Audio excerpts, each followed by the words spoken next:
প্রচুর কোটিপতি, বাট আমরাই ভালো আছি। মাটির ঘর হোক, কুড়ে ঘর হোক, সেখানেই শান্তিতে আছে। থাকতে তো পারি নিজের বাড়িতে।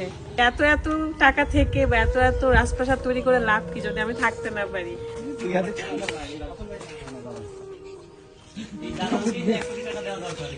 এই গেটে যে থাকবে তাকে বেতনই দেওয়া উচিত 1 লাখ টাকা। আজকে আমরা এসেছি 500 কোটি টাকা দামের বাড়িতে। 600 কোটি, মানে পুরো রাজপ্রাসাদ। আমরা জানি না আমাদেরকে ভেতরে ঢুকতে দিবে কিনা, বাট বাইরে থেকে দেখে আমার মাথা ঘুরে গেছে।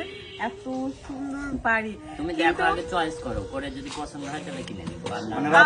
আমার যদি আমার যদি একটাই তো বউ ভাই।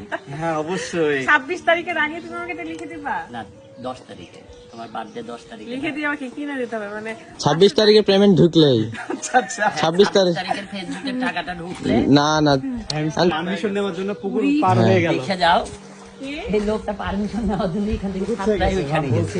হ্যাঁ পারমিশন কি দিবে কিনা তো সেটা জানার জন্য পুকুর সাতটায় ওইখান দিয়ে শুনতে গেছে। তাও লোক পায় নাই। আরে অনেক কষ্ট করছে আমাদের জন্য। যাই হোক, বাড়িটা অনেক সুন্দর লাগছে আমার কাছে, সত্যি কথা। রাত আমাকে কিনে দিবে এটা? ওই যে 10 তারিখে গিফট করবো তোমাকে এটা। 10 তারিখে আমার জন্মদিন, তো যার যা মন চাই আমাকে গিফট করে দিবেন। হ্যাঁ, আমি বাড়ির গেটটা গিফট করব। আচ্ছা রাত তুমি যেটা বলতেছিলে এবারে দারোয়ানকে 1 কোটি টাকা দামের বাড়ি করে দেওয়া ওটা উচিত না? হচ্ছে দারোয়ানের বাসা, দেখাও। ওইটা হ্যাঁ, আমি হলে না হলেও 1 কোটি টাকা দিয়ে একটা দারোয়ান। আচ্ছা, এই বাড়ির মালিক যে, সেই এই বাড়িতে থাকতে পারে না, আমরা এসে তার বাড়ি সেই বাড়িতে কেন থাকতে পারে না ভাইয়া? ভাগ্যে নাই। ভাগ্যে নাই। এত কোটি টাকা দিয়ে বাড়ি বানালাম কিন্তু থাকার ভাগ্যে নাই। কারণ কি? এত টাকা কোথায় পেলো সে? শরীরে বিভিন্ন জায়গার কালো দাগ দূর করতে বিউটি পার্লার এই বডি লোশনটা খুবই ভালো কাজ করে। যাদের ঘাড়ে, গলায়, হাতের কোনোই, পায়ের হাঁটুতে কালো দাগ রয়েছে, তারা প্রতিদিন ব্ল্যাক আউট বডি লোশনটি ব্যবহার করলে শরীরের কালো দাগ তো দূর হবে, সাথে স্কিনটাকে ব্রাইটও করবে। এটা your solution house Facebook page থেকে পেয়ে যাবেন। পেজটা ক্যাপশনে দেওয়া আছে, চেক করে নেবেন। Thank you. মামলা আছে, মামলা হয়েছে। মানে বাড়ি করার সাথে সাথে তার নামে শুরু হয়ে গেছে অত্যাচার।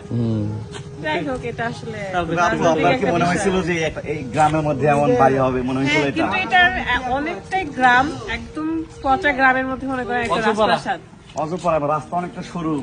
হ্যাঁ, আমরা ভাবছি আমার বাড়ি যেরকম মাটির বাড়িতে যেমন রাস্তা, মাটির রাস্তাতে যেতে হয়, ওইরকমই রাস্তাতে আসলাম, কিন্তু পুরা রাজপ্রাসাদ অনেক সুন্দর। দেখি পুরো ঘুরে ঘুরে আমার খুবই দেখতে ইচ্ছা হচ্ছে যে ভেতরে আসলে কি আছে।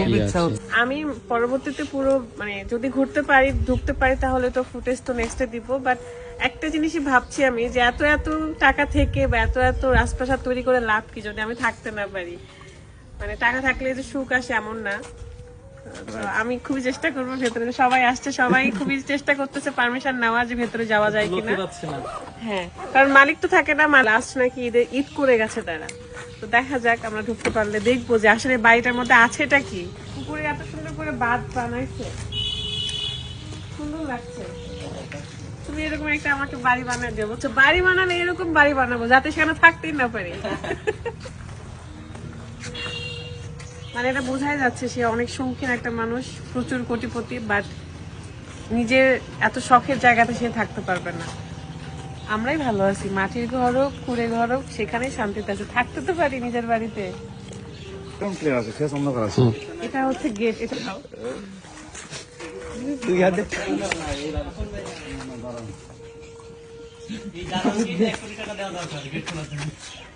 আসলে এই গেটে যে থাকবে তাকে বেতনই দেওয়া উচিত 1 লাখ টাকা। 1 কোটি টাকা কেন? এত বললেন না? 600 কোটি টাকা মধ্যে 1 কোটি টাকা দেওয়া হবে। ওয়াও, এটা কি আসলে এদের মানে বাগান করছে মনে হয়।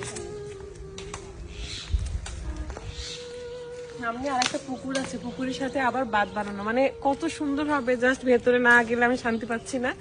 তো আপাতত এখানে আমি এই ভিডিওটা এখানে শেষ করছি। ভালো থাকবেন সবাই, আল্লাহ হাফেজ।